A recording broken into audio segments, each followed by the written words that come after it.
Okay, in this class we will be discussing the effect of gravity on photons. We know that gravitational force acts on a particle of mass, having a mass. So the first question is, does photon have a mass? Okay, does it have a gravitational mass? So let us consider this.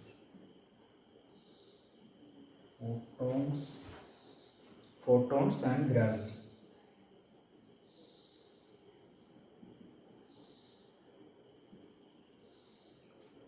Okay, so as I told you, what is the gravitational mass of a photon?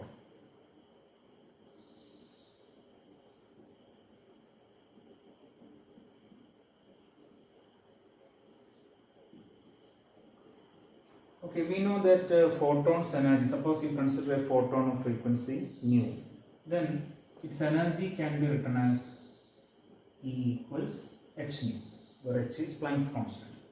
Now let us say the photon has some mass m, okay, some inertial mass m. So according to Einstein's formula, if a particle has an inertial mass m, then its total energy you can write as mc square.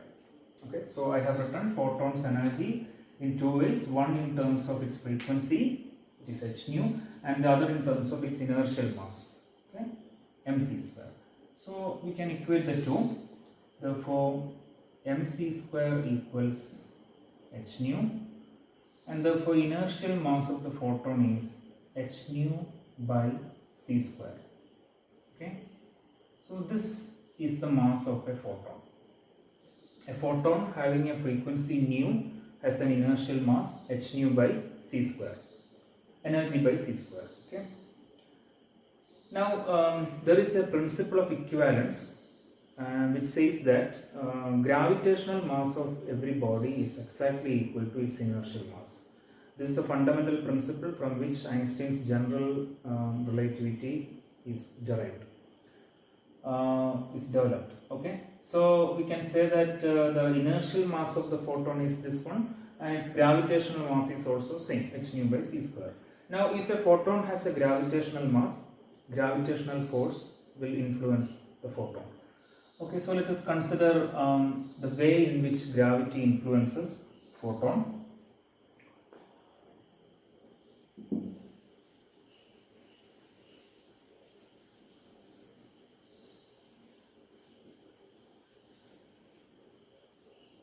Okay, first I will consider, we know that if a body of mass m, okay, if a body of mass m like this is dropped from a height h near the surface of the earth, then now it has kinetic energy 0, it has some potential energy because of Earth's gravitational force. Now if it is dropped from a height h, then its potential energy will decrease and its kinetic energy will increase. So when it reaches the ground, it has some gain in kinetic energy. Okay, so let us simply reconsider that expression. So I will consider it here. Gain in kinetic energy of a particle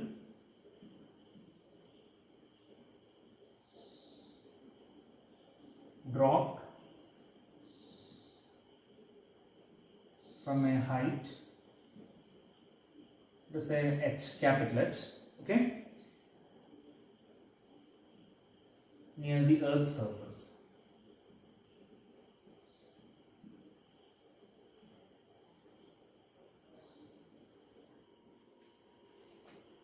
Okay, let us consider, suppose the body is dropped from this height, and suppose this is the ground, so this is the height h, and we have a body of mass m here. Okay. Okay. Now at this position, its kinetic energy is 0 and potential energy is mgh. Okay. And when it reaches the ground, the body reaches here. Now its potential energy becomes 0, okay, and the kinetic energy is, let us say, half mv square. Okay, so total energy at this position is 0 plus mgh, and total energy at this position is half mv square plus 0. So we can equate the two. Therefore, half mv square equals mgh. So this is the gain kinetic energy of the particle or of the body when it reaches the ground. So we have an expression for velocity, square root of 2gh. This is familiar to us, this result. Let us compare this result with the case of a photon. Let us assume that instead of a body of mass m, we drop a photon near the surface of the earth from a height h, let us say from the top of a tower. Then as it comes down, its potential energy should decrease, just like this. Its potential energy should decrease and kinetic energy should increase. Let us see what happens. Okay, so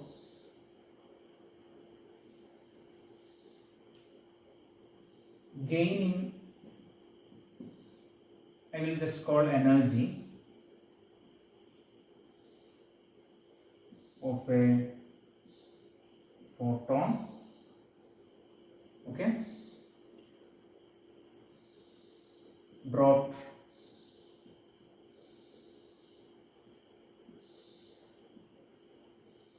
from a height h near the Earth's surface.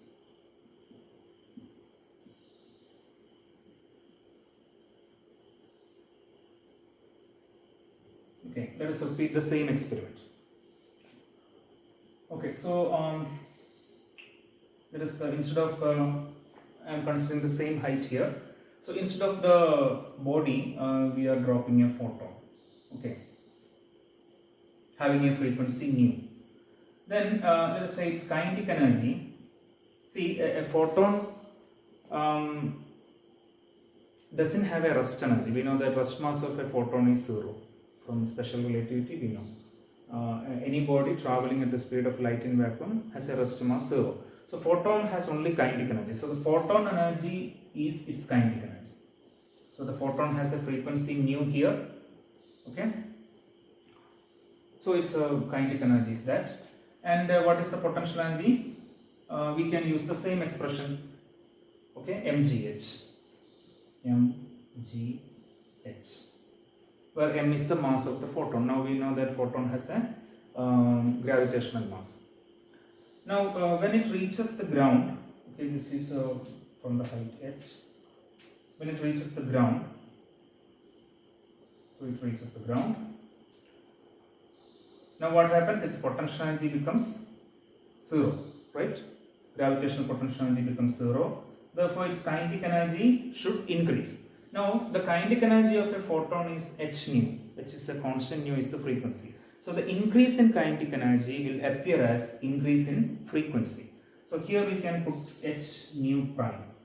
Okay, so this has a different frequency nu prime, where nu prime is greater than nu. Okay, the frequency of the kinetic energy of the photon has increased when it is dropped through a height. And the increase in kinetic energy becomes its increase in frequency. Okay, now as in the case of this particle, let us analyze this. So I want to calculate what is the increase in frequency. I will write it here. Okay, so I can say here the total energy is h nu prime plus potential energy. So h nu prime, potential energy is 0. So h nu prime is the total energy at this point. And the total energy at this point is h nu plus mgh. Now here this m is nothing but you remember the earlier formula, mass of the photon is h nu by c square gh, right?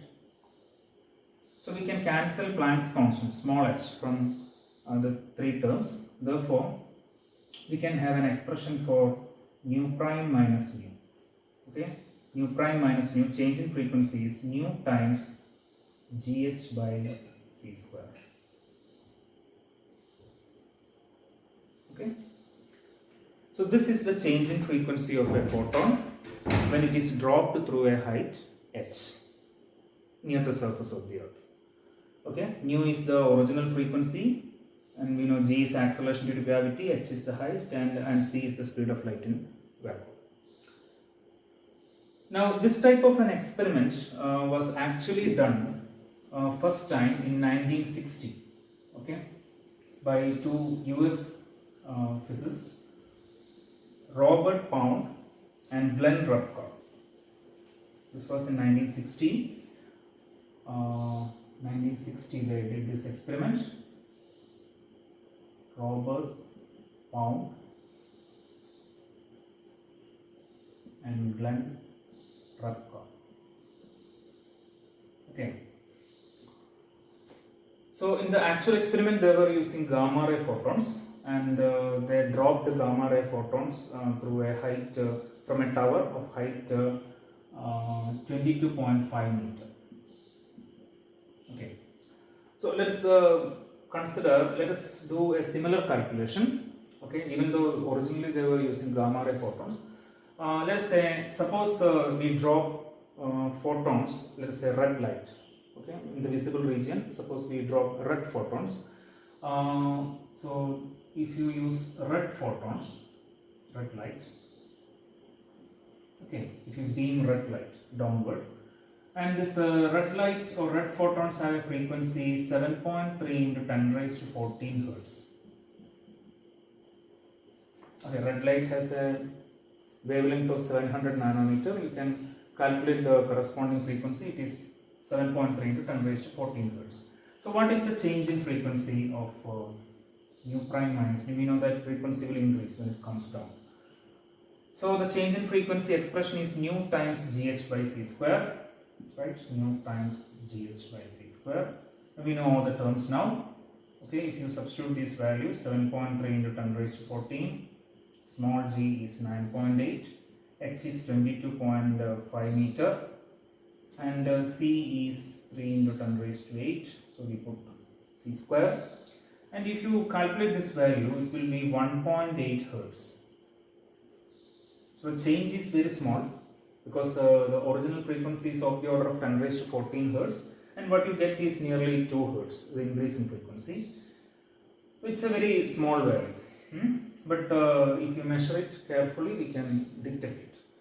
So you can see that the frequency increases. Okay. In terms of the visible region, we can say that if we know at one end, at the highest frequency, and we have blue light, 400 nanometer wavelength, and frequency is highest. And lower frequency side we have red light, okay, 700 nanometer wavelength, and frequency is 7.3 into 10 raised to 14 hertz. So when frequency increases means the photon, the wavelength is shifted towards blue region. Okay, for this increase in frequency we can call a blue shift. Okay, and this is caused by the gravitational field of the earth. So this is called a gravitational blue shift. This is a gravitational blue shift. So when a photon is dropped near the surface of the earth, frequency increases, and this is the expression for the increase in frequency, and that phenomenon is called gravitational blue shift. Okay, now we will discuss a related phenomenon which is called gravitational redshift, the opposite of this one. Let us see what it is.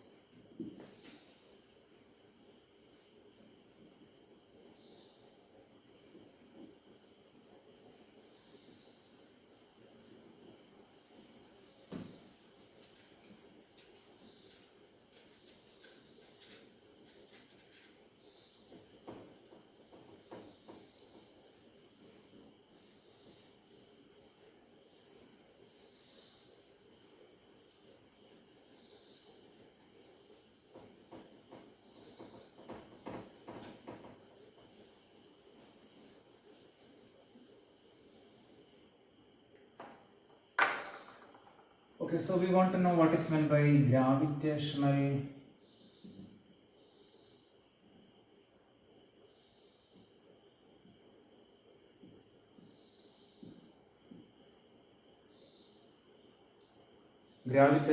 redshift. Okay, so here what is meant by gravitational blue shift? When photons are coming towards a massive object like the Earth. Okay, we are dropping a photon near the surface of the Earth, means a photon is coming towards a large massive object. So when a photon enters the gravitational field of the Earth, its frequency slightly increases. That is blue shift. We can reverse this argument. You consider a star. Okay, consider a photon leaving the surface of a star. So if the photon comes towards a massive object, its gravitational its frequency increases. Then if the photon leaves a massive object like star, okay, photon coming out of a star, moving away from a star, then because of the same effect of gravitational force, gravitational field, its frequency should decrease. Okay, this is called gravitational redshift.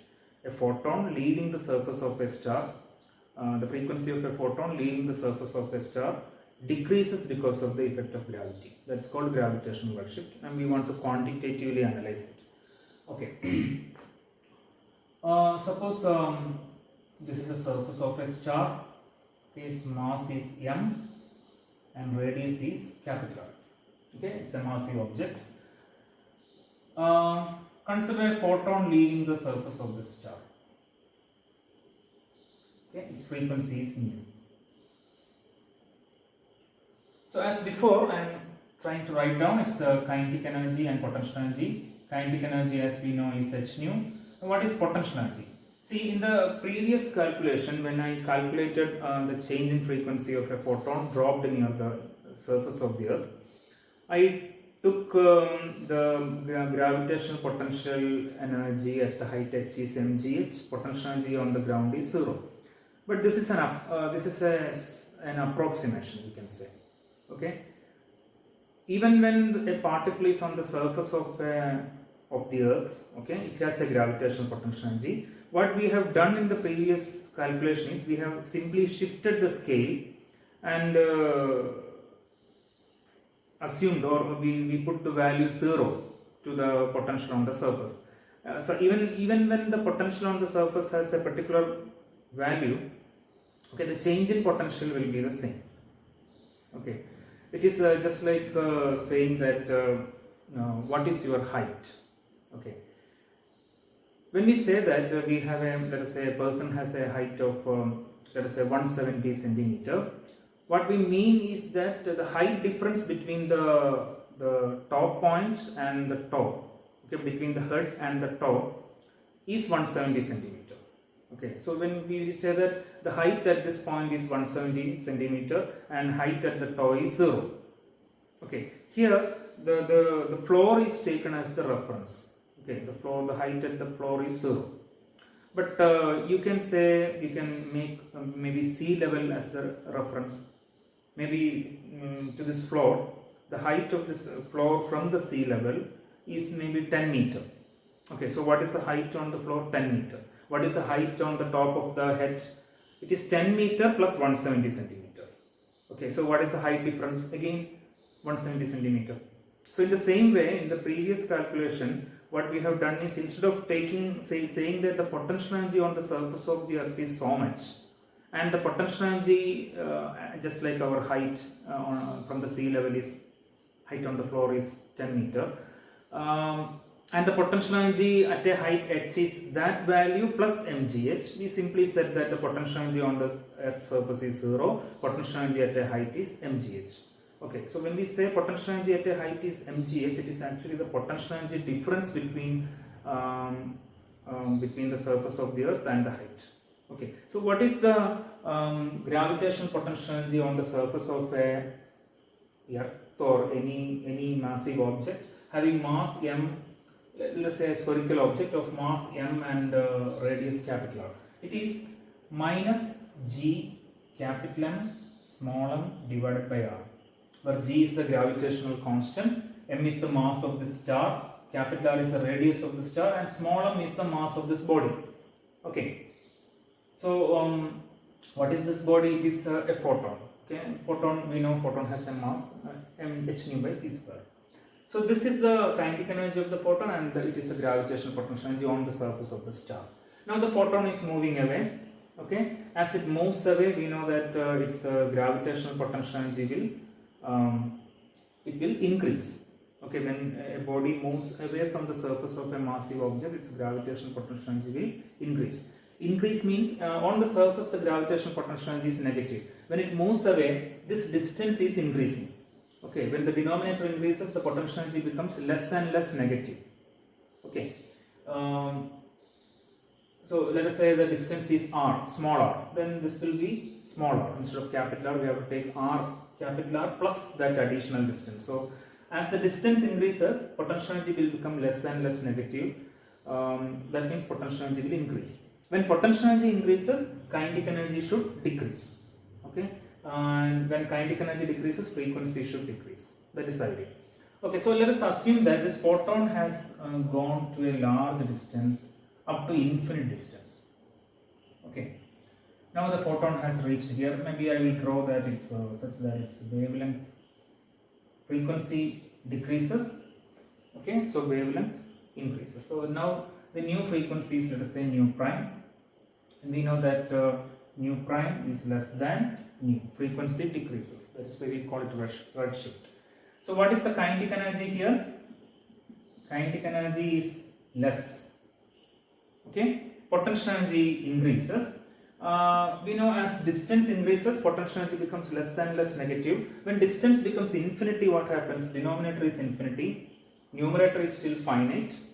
So a finite value by infinity is 0. So potential energy is 0. So originally it is negative, then it increases to 0. Okay, it's actually an increase from negative to 0. Potential energy has increased. So the kinetic energy has decreased. Okay, let us apply the conservation of energy. Total energy at the surface of the star should be the same as total energy infinite distance away. Okay, this position infinite distance away, we can say it is Earth. Okay, we are looking at the photon coming from a distant star.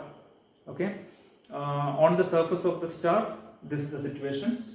So much kinetic energy and so much potential energy. On the surface of the Earth, when it comes towards us, okay, we are let's say the distance is infinitely large.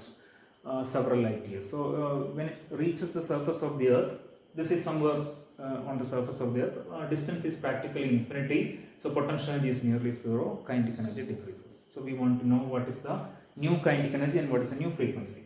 So the total energy at this point is simply h nu prime, total energy on the surface of the Earth when the light from the distant star reaches us, and this should be equal to the total energy when the original photon starts from the star, that is h nu minus g m1 by r. Now instead of this small m, I can put, instead of the small m is the mass of the photon here, and its frequency is nu, so its mass is h nu by c square. Okay. Okay, you can write this in many ways. One of the ways I would like to write is nu prime is equal to h. I can cancel from the three terms. Now nu prime is equal to nu, if I take out, nu into 1 minus gm by rc square. Okay. And another way you can write is, so this is the new frequency, clearly it is less than, the nu prime is less than nu, because this is a non-zero term, 1 minus something. Okay, so nu prime is less than nu. So it's a decreasing frequency. Okay, then I want to calculate what is the change in frequency. So let's say you multiply with nu, open the bracket and multiply with nu. So nu prime minus nu is, nu prime is actually less than nu. So okay, you open the bracket and rearrange the term. Take nu prime to the right side, take the term on the right side to the left. So we can have nu minus nu prime is equal to nu into gm by rc square. Okay, correct? Nu prime you are taking to the right, and nu into gm minus nu into gm by rc square you can take to the left. So this is the expression for the change in frequency. And I can also find fractional change in frequency by original frequency. Therefore, delta nu divided by nu, nu minus nu prime I am calling delta nu, some finite change in frequency. This is equal to gm by rc square. It's a fractional change in frequency. So since the frequency decreases when a star moves away, when a photon moves away from a star, we call it redshift. Okay, because this name comes in the frequency shift in the visible region. In the visible region, when you move towards red, frequency decreases. When you move towards blue, frequency increases. Therefore, a decrease in frequency is always called redshift, and increase in frequency is always called blue shift.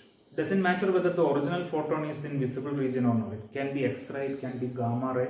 So whatever it is, whenever there is a decrease in frequency, we name it in terms of the corresponding change in the visible region. Okay, so we call it redshift. And when there is an increase in frequency, blue shift. So here frequency decreases, right, when a photon moves away from a star. And this is due to gravitational effect of the star.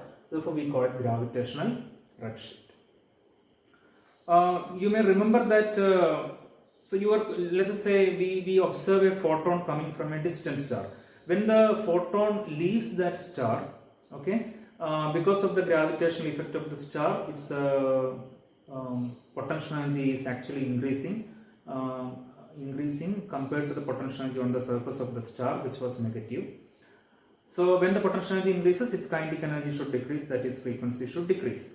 But when you observe it on the surface of the earth, we have in the previous calculation, remember the previous calculation, when a photon enters, comes towards the surface of the earth, because of the gravitational field of the earth, its frequency should slightly increase. Okay, we have seen that when a photon is dropped from a height near the surface of the earth, its frequency actually increases. So does it cancel? This frequency decreases because of the gravitational effect of the distant star, right? When it enters the gravitational field of the earth, its frequency should actually slightly increase. So actually there should be a slight increase in the frequency, but this change in frequency, if you look at it, actually in the previous calculation also, the correct calculation is this, like this. It should be like this. Okay, so you can see that this fractional change in frequency depends upon, capital G and C are constants. This m and r, m by r actually. M is the mass of the star, r is the radius of the star.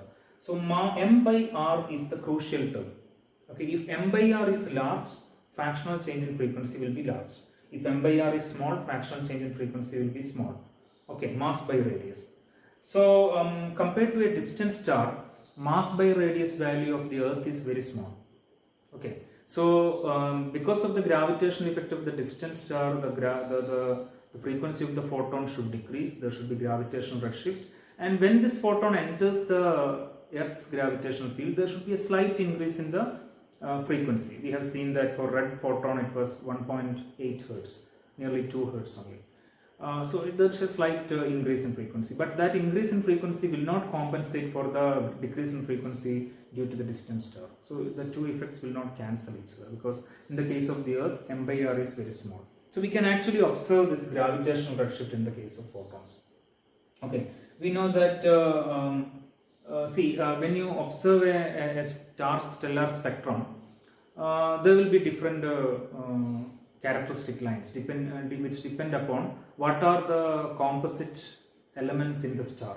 Okay, if it has iron, you will observe the iron spectrum. You can detect the characteristic spectral lines of iron in the stellar spectrum. So so how do we detect gravitational redshift? So what we do is we compare a stellar spectrum with the characteristic, let's say iron. Okay, you detect the characteristic spectral lines of iron in the stellar spectrum. You compare that with the characteristic spectral lines of iron in the that we create in the that we can measure in the lab, produce in the lab. So when you compare them, you can see that the spectral lines are the frequencies of spectral lines have slightly decreased. Okay, so that you can account for. You can compare with the calculation and you can detect this gravitational redshift actually. We might have studied that there is another sort of redshift which is called Doppler redshift. Okay, Doppler. Now this is different from gravitational redshift. This is different. What is the reason for Doppler redshift is also a redshift. The frequency of photons or light decreases when observed from the surface of the earth. What is the reason for Doppler redshift? Because the source, the original source, the star or galaxy from where this light starts, the source, because the source is moving away from us. When the source of a light is moving away from us, the frequency should decrease. Frequency of the light decreases. That is called Doppler redshift, right? So why the source is moving away from us? Because of the expansion of the universe. So we have observed Doppler redshift in the case of light coming from distant stars and galaxies. So which is a proof that the universe is expanding. So we believe that the Doppler redshift of light is due to the expansion of the universe. So there are two types of redshift for a photon coming from a distant star. One is Doppler redshift, which is due to the receding of the source of the star, which in turn is due to the expansion of the universe, and the other is gravitational redshift. So we should be able to distinguish between the two types of redshift. Doppler redshift will be more. Okay, the effect of gravitational redshift will be very small. That we are going to do some calculations and we will see that the effect of gravitational redshift will be very small compared to the effect of Doppler redshift. Okay, but still we are able to detect that that gravitational redshift. Okay. Now we will look at some calculations. Okay, so let us consider the reconsider the expressions for this gravitational redshift. I wrote two formula. One was nu prime is equal to nu 1 minus gm by rc square, right? The second was the fractional change in frequency delta nu by nu is equal to nu times gm by rc square. Okay, before proceeding further, let us see, can we rewrite this expression in terms of fractional change in wavelength? Most often in the case of a spectral line, the often quoted quantity is wavelength, not frequency. So can we rewrite this in terms of fractional change in wavelength? Okay, sorry, I think here there is no nu here. Okay, this is the fractional change in wavelength, right? Nu minus nu prime, yeah. So when you take nu to the left side, this is the fractional change in wavelength in frequency. So how do we rewrite this in terms of fractional change in wavelength? What is the relationship between frequency and wavelength? Nu is equal to c by lambda. Okay. Let us take differentials on both sides. Okay. We are taking differentials. So this becomes delta nu. I am using d nu and delta nu. Usually we use dx for a differential, delta x for a finite change. So here I am using the two in the same sense. Delta nu means d nu. Okay, maybe we will use the same expression. So the differential d nu is equal to, here we have to differentiate this one, treat lambda as a variable. So we have minus c by lambda square d lambda. Okay, we are taking differentials on both sides. Now this minus sign only means that when lambda increases, nu decreases. So suppose we are interested only in the magnitude of the change. So what is the d lambda? The magnitude. It is, if you take this term to the left side, lambda square by c into d. Okay, Okay, so this is the relationship between a differential in wavelength and a differential in frequency, infinitesimal change. For a spectral line of wavelength lambda, for a radiation of wavelength lambda. Okay. Now, when you come to here, this delta nu is actually a finite change in frequency. Delta nu, delta lambda, etc. are finite changes in frequency and wavelength. Now, you actually delta x is not equal to dx. This is a finite change in x, this is a differential in x. We can say that dx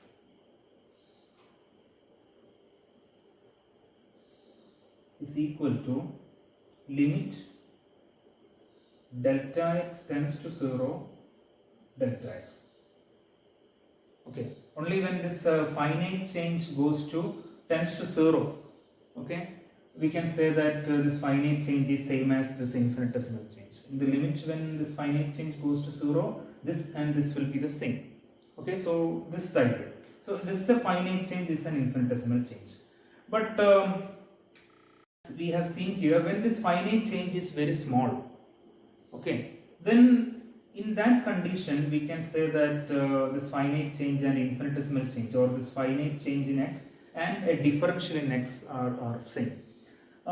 See, so specifically we can say that when this fractional change is very small, when delta nu is very small compared to nu, okay, or when delta lambda is very small compared to lambda, we can treat this delta nu as d nu. We can treat delta lambda as d lambda. Okay, so this idea should be understood clearly. We will see a counter example, okay, a little later. So my point is that in the case of gravitational redshift, okay, we will look at the actual numerical values a little later, but in the case of gravitational redshift, this delta nu by nu, this fractional change in frequency or wavelength is sufficiently small so that we can treat delta nu as d nu. Okay, so I am going to replace this d lambda and d nu by delta nu. So I can say the change in wavelength is equal to lambda square by c into delta nu. Okay, so yes, so now let me want to find out what is the fractional change in wavelength. Okay, so from this delta nu we can calculate delta lambda. So but we are interested in fractional change in wavelength. So what is delta lambda by lambda? That's equal to lambda square by c, and there is a lambda in the denominator, into delta nu. Okay, now here one lambda will cancel, so we have lambda by c into delta nu. Suppose you take this lambda to the denominator, so we have 1 by c by lambda. Okay, c by lambda is nothing but nu. Therefore, I can write this as, right hand side I can write as delta nu divided by, okay, delta nu divided by c by lambda. C by lambda is nu. So look at this. Fractional change in wavelength is same as fractional change in frequency. Okay, change in wavelength is lambda square by c into delta nu. This is also important result. You may be able to use it later. And change in wavelength is lambda square by c into change in frequency. But fractional change in wavelength is equal to fractional change in frequency. And with one caution, this calculation you can use. Here what we have done is, we have equated differential in wavelength to finite change in wavelength, differential in frequency to finite change in frequency. This choice is possible only if fractional change in wavelength and fractional change in frequency, which are equal, and this fractional change is very small. Okay, there are situations where we cannot do this. Okay, but for the time being, in the case of gravitational redshift, this is going to be very small, so we are able to do this. Okay, so my point is that this same expression delta nu by nu you can use for, let me erase this. The same expression you can use for fractional change in wavelength. Same thing. Okay.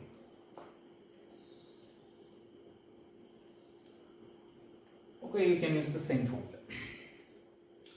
So we are going to calculate the fractional change in wavelength of a particular light, let us say visible light. A typical representative of the visible region is green light of 500 nanometer wavelength. Okay, so lambda is 500 nanometer, which is green. Okay, so I am going to calculate the gravitational redshift of green light for two different stars. One is our sun. Okay, so in order to calculate this change in wavelength, I am going to calculate change in wavelength and then fractional change in wavelength also. This expression delta lambda by lambda is gm by rc square. So essentially what we need is mass of the star and radius of the star. Okay, in the case of sun, mass is 2 into 10 raised to 30 kilogram and radius is 7 into 10 raised to 8 meter. Okay, so what is delta lambda? I am using the second expression. So it is lambda times gm by rc square. Okay, you can substitute for lambda 500 nanometer, capital G 6.67 into 10 raised to minus 11, and m is the mass of the sun, r is the radius of the sun, c square. So if you substitute all these values, okay, the result is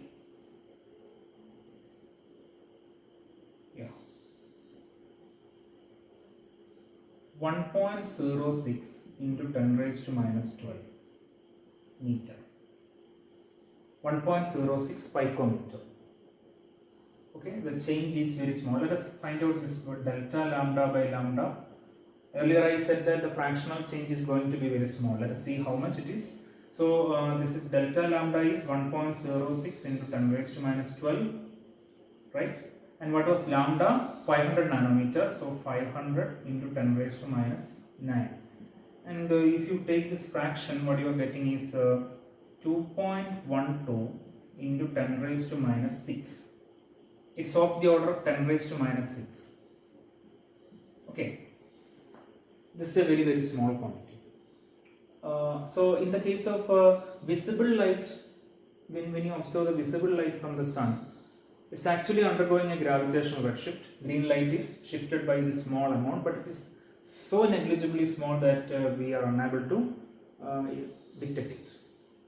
Okay, we have to do a very, very sensitive measurement to detect it.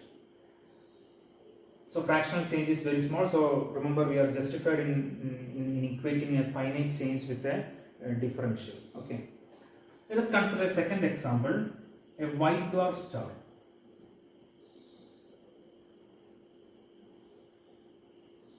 A white dwarf is one of the final stages of a star, like sun. Okay. When the mass of a star is up to 1.3 times solar mass, it can end up as a white dwarf. So naturally, the sun will end up as a white dwarf.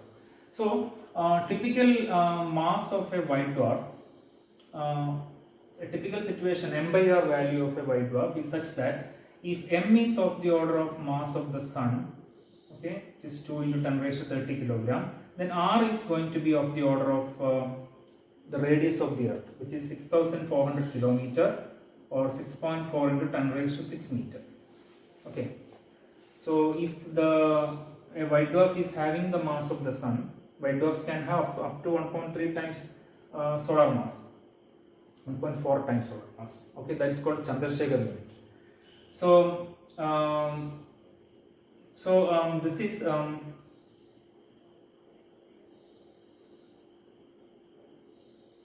yeah. So if its mass is that of the sun, then its radius is that of the earth. M by r will be in that order.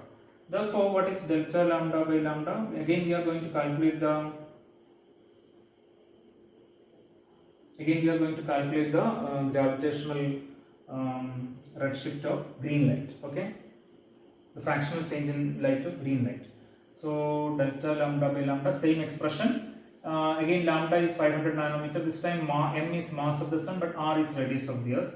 So the result this time is 1.16 angstrom. Okay, you can see earlier it was 1.16 angstrom means 10 raised to minus 10.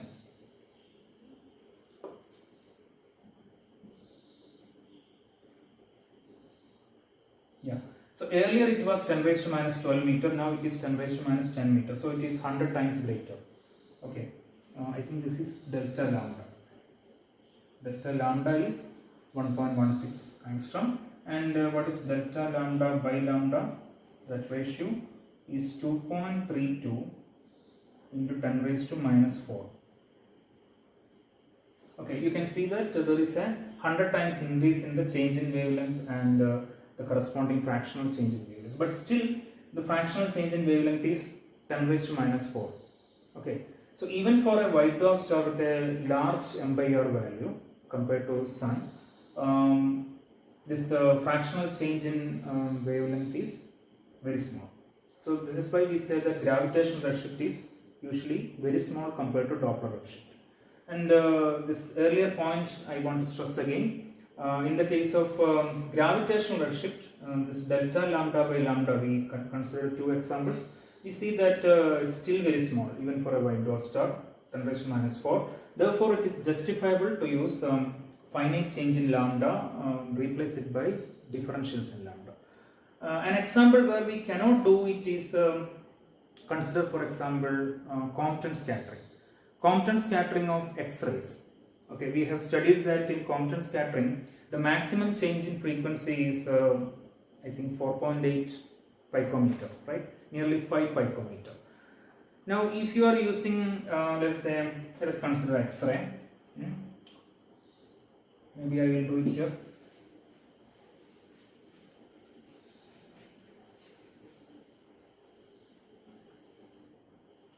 So, if you are using X-ray of a typical wavelength 1 angstrom, okay, what is delta lambda by lambda for Compton scattering?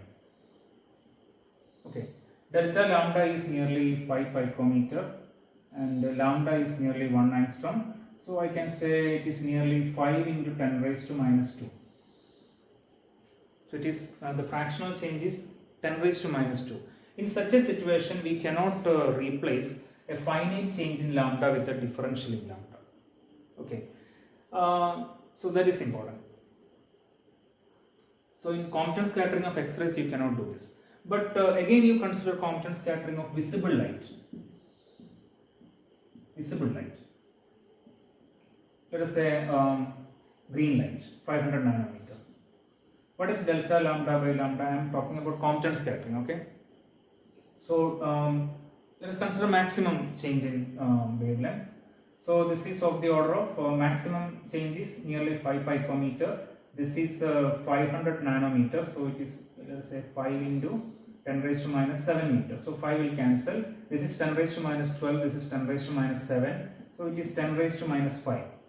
So for visible light undergoing Compton scattering, the fractional change in wavelength is nearly 10 raised to minus 5. So it is okay to do this replacement. You can change fractional change by differential. Okay. Right. So this point we have to keep in mind. Every time we cannot do that. So we have to look at the context. What is fractional change? Okay. So this is the idea of gravitational redshift. Now I want to discuss one last point regarding this.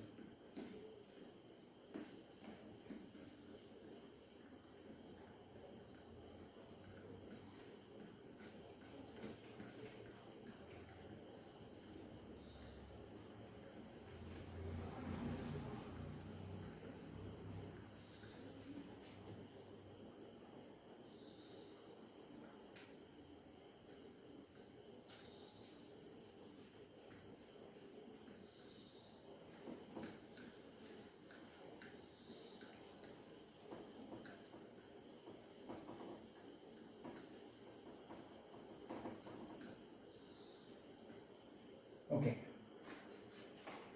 Remember, we have written one equation in the derivation of gravitational redshift. Nu prime is equal to nu into 1 minus gm by rc square, right?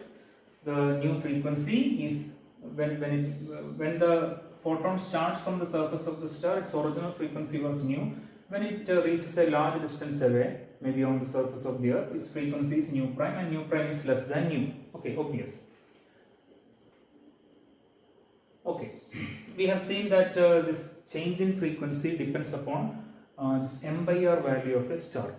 Now suppose this m by r value of a star is so large such that this gm by rc square is equal to or greater than 1.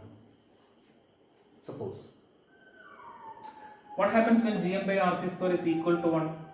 Nu prime is 0. If it is greater than 1, then nu prime will be imaginary. Nu prime will be negative, not imaginary. Nu prime will be negative. So we can say that in this situation, nu prime is 0. Greater than 1 is not necessary. Nu prime will be 0. What is the meaning of nu prime is equal to 0? Nu prime is the frequency of the photon when it reaches a large distance away from the star. So that is 0. What does it mean? It means that the photon will not leave the surface of the star. When the m by r value, when mass is so large and radius is so small, such that m by r value is very high, okay, then such that this value, this gm by rc square is equal to 1, then itself no photon will be able to leave the surface of the star. Okay, no photon will escape from the star. So nothing will come out of the star. If photon cannot escape the surface of the star, photons are the particles moving with maximum speed, right?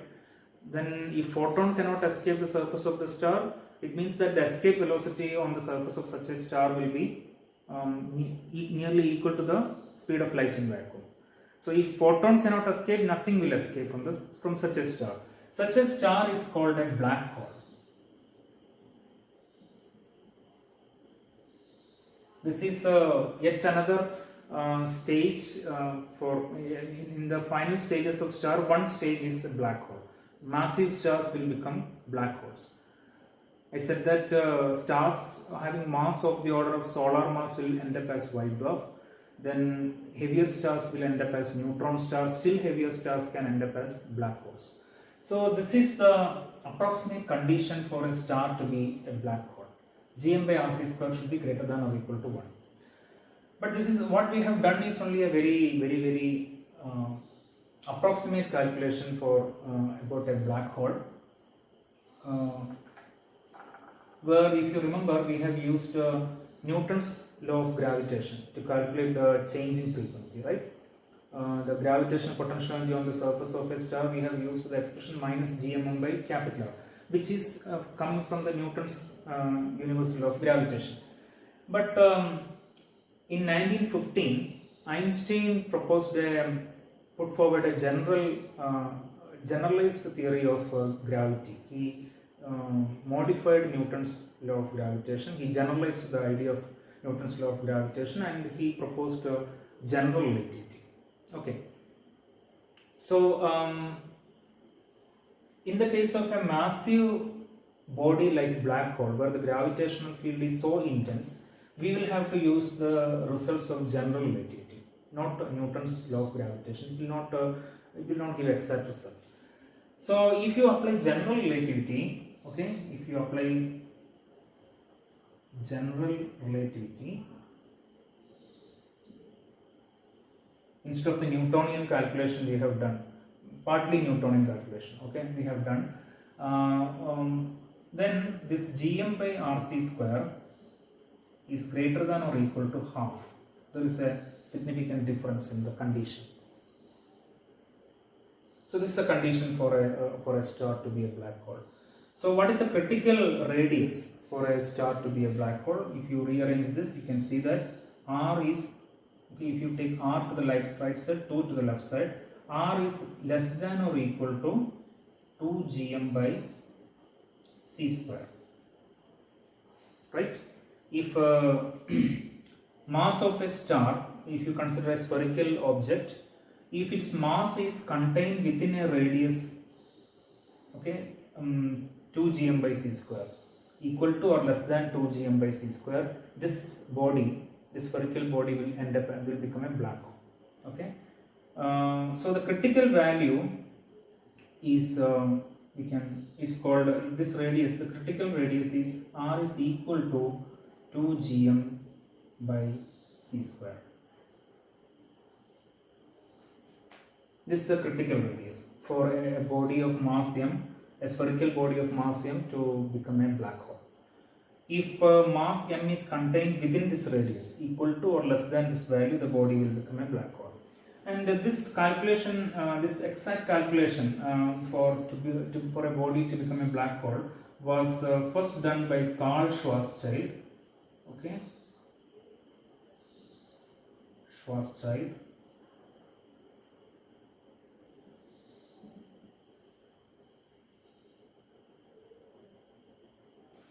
There is no S here.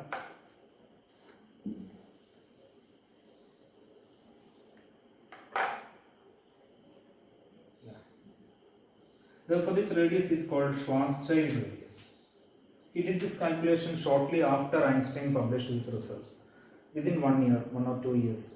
Okay, he solved Einstein's field equations for a spherical body and wrote this equation. We can put a suffix here for Schwarzschild. So the Schwarzschild radius of a mass m is this much. Whenever a mass m is contained within this radius, the body will end up as a black hole. Now you can calculate the Schwarzschild radius of different objects. For example, if an object like Sun to end up as a black hole, if you put the Sun's mass here, you will see that the Schwarzschild radius of Sun is nearly 3 km. Okay, so if Sun's mass is compressed to a 3 km radius, it can end up as a black hole. But the problem is that who will do this compression? Okay, this compression has to be done by the gravitational field of the gravitational force of the star itself. Okay, Sun's mass is not sufficient for itself to be compressed to within 3 km radius. That is the reason that Sun cannot end up as a star, black hole, as a black hole. So for a body to become a black hole, I think the mass should be greater than 4 times solar mass. Okay, that is the condition for a body to end up as a black hole. So when the radius is this much, the star will become a black hole, and no photon will escape from that star. Okay, so that is the we can conclude our discussion on the effect of gravity on photons. So what we have seen is that photons have a gravitational mass. Therefore, gravity can influence photon.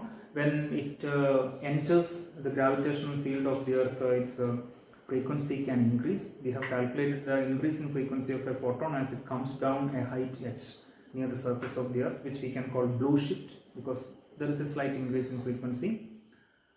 More importantly, if a photon leaves the surface of a massive star, then the reverse effect will happen.